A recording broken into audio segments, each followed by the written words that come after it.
underline. Omong dikit tapi nyelekit.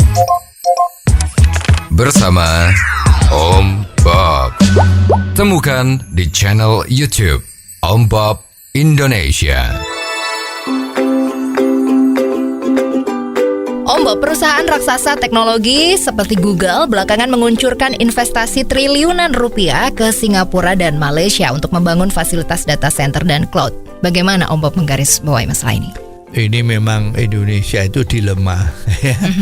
Indonesia itu kan terkenal dengan tanahnya yang luas, tenaga kerja yang relatif murah, juga penduduknya yang ramah, juga digaung-gaungkan toleransi yang begitu hebat, Nah, sekarang selalu dikatakan investasi di Indonesia itu menguntungkan.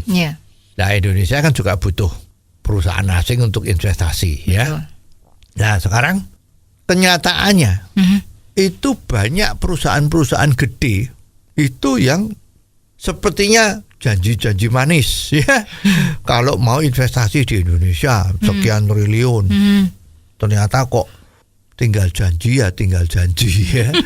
Nah, itu kan lidah tidak bertulang, Nah, padahal yang pengusaha kalau mau berinvestasi itu kan mikirnya nggak cuman dijanjiin sama pejabat.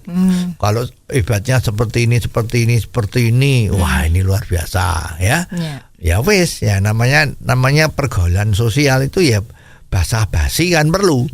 Nah, ini sepertinya perusahaan asing yang gede-gede itu juga basa-basi di depan presiden, di depan menteri, di depan tim, untuk investasi itu seneng, wah bagus ya.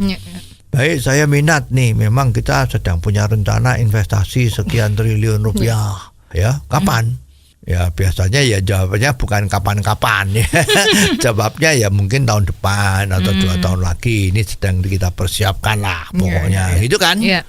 Nah, tapi jebul-jebul loh, lagi ngomong sama kita nanti kapan mau ini ternyata dia sudah buka investasi di Malaysia, Singapura, Vietnam. Betul.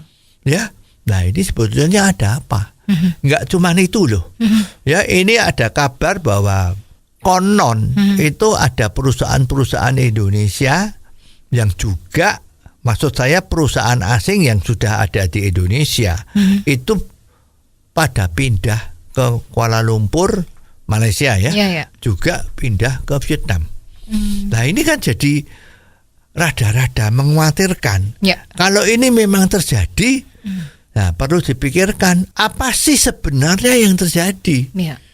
Coba, kalau kita mau self correction, introspeksi diri lah, itu memang harus hati-hati loh. Kita tuh jangan duduk manis terus di zona nyaman.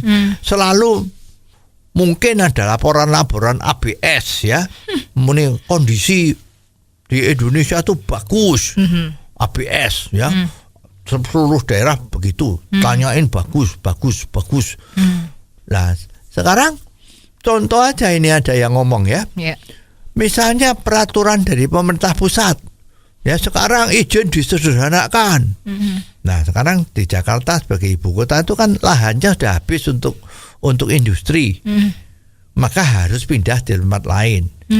Apakah di Jawa Tengah, di Jawa Barat, atau Jawa Timur, atau di luar Jawa. Nah, semua itu kan dipimpin oleh raja-raja kecil. Bukan. Itu kan dipimpin oleh gubernur dan wali kota hasil pilkada. Yang dimana mereka mempunyai semacam hak kewenangan, prioritas kan. Jadi karena dia mengelola wilayahnya yang hasil dipilih sama rakyat. Nah, sekarang ada peraturan dari pusat yang begitu sederhana. Pada saat ada investor mau masuk di daerah, ternyata di sana tidak semulus yang dikatakan oleh pusat. Ini banyak loh. Nah, itu salah satu hambatan kenapa perusahaan asing tidak mau masuk. Nomor 2, ini yang belakangan ini baru terkuak terkuak bahwa keterampilan tenaga kerja di Indonesia itu juga tidak seunggul, ya tidak unggul, tapi nomor 1 atau 2 di paling bawah untuk negara ASEAN saja. Ya, jadi tingkat keterampilannya itu susah. Ya, yang salah siapa?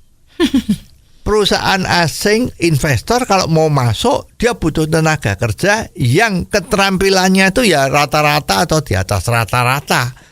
Nah, ini di Indonesia kurang ya. Kemarin dari riset kalau kita lihat dari Kompas itu sepertinya ya, itu kan ada itu berapa persen itu ternyata sulit loh. Jadi yang banyak itu lulusan SMP, ya tidak punya pengalaman kerja. Ya, ini ada cerita yang lucu. Ada sebuah perusahaan yang merekrut orang ya untuk menjadi tenaga administrasi. Apa yang terjadi? Ya, disuruh bikin surat, bukan bikin loh, cuman bikin amplopnya. Itu kepada yang terhormatnya itu sangat tidak masuk akal. Kalau di model barat kan amplop itu tulisannya to Mr. Anton misalnya, itu terus jalan apa, kotanya apa, kode posnya apa, ya. Nah, di Indonesia itu yang lazim waktu kita sekolah mulai SD, SMP, SMA itu kan kepada yang terhormat, ya bagus kan, ya sangat sopan kan. Kalau di luar negeri kan tuh kepada, gitu kan. Nah ini kepada yang terhormat itu bagus. Terus bapak siapa namanya, Anton, alamatnya ya Jalan Ayani atau Sudirman, ya Jakarta Kota, Jakarta Pusat, kode posnya ditulis. Ya, ini apa yang terjadi? Lulusan D3 ditulis apa? Kepada tok, nggak pakai YTH. Tapi apa? Kepada Jalan Jenderal Ayani / Jalan Jenderal Sudirman. Kotanya tulis Jakarta. Yuk bawahnya baru ditulis Anton. Itu tenaga D3 administrasi. Ya bekerja seperti itu. Ini gimana? Ini salah satu sampel bahwa pendidikan di Indonesia ini nggak karuan. Coba juga orang-orang yang kerja ditanyain aja 7 kali 6 berapa? Nggak bisa jawab. Waduh, kalau itu ya saya harus ngitung pakai jari saya dulu gitu. Lah ini gimana? Ya sekarang investor kalau ketemu situasi seperti ini, apakah dia mau masuk di Indonesia? Mikir 2 kali. Maka dia lari ke Malaysia yang relatif keterampilannya lebih baik. Apalagi Singapura. Jadi Indonesia harus hati-hati. Ya dunia pendidikan Indonesia ini hancur.